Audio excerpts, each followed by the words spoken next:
வந்த வாய்ப்புகள் பல கையை விட்டு கரங்களை விட்டு நழுவி நழுவி போய்கொண்டே இருந்தன.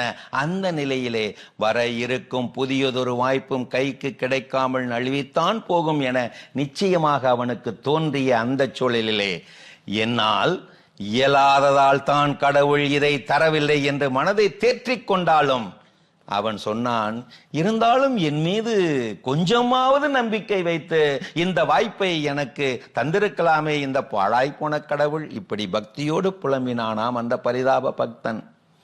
கொஞ்சம் நெருடலா இருக்குல்ல, திரும்ப கேளுங்க. வந்த வாய்ப்புகள் பல கையை விட்டு கை நழுவி நழுவி போய்கொண்டிருந்த அந்த நிலையிலே வர இருக்கும் புதியதொரு வாய்ப்பும் கைக்கு கிடைக்காமல் நழுவித்தான் போகும் என்று நிச்சயமாக அவனுக்கு தோன்றிய அந்த சூழலிலே என்னால் இயலாததால் தான் கடவுள் இதை தரவில்லை என்று அவன் மனதை தேற்றிக் கொண்டாலும் இப்படி பக்தியோடு புலம்பினானாம் அந்த பரிதாப பக்தன். என் மீது கொஞ்சமாவது நம்பிக்கை வைத்து இந்த வாய்ப்பை எனக்கு தந்திருக்கலாமே இந்த பாழாய்ப்போன கடவுள். இப்படி பக்தியோடு புலம்பினானாம் அந்த பரிதாப பக்தன்.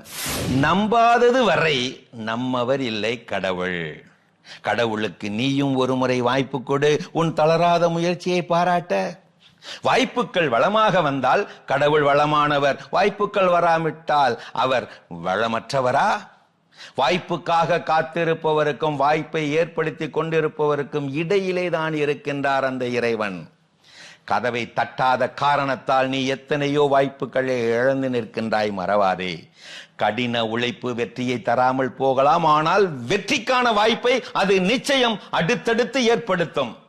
சமதள சமுதாயத்தில் தான் வாய்ப்புகள் சமத்துவமாக அமையும். சமதள சமுதாயத்திற்காக வேண்டுக. வாழ்க்கையிலே எந்த பிரச்சனை வந்தாலும் ஃபீல் பண்ணாதீங்க, டீல் பண்ணுங்க. சிறப்பான கதைகள் 1000 பகுதி பார்த்துட்டோம்.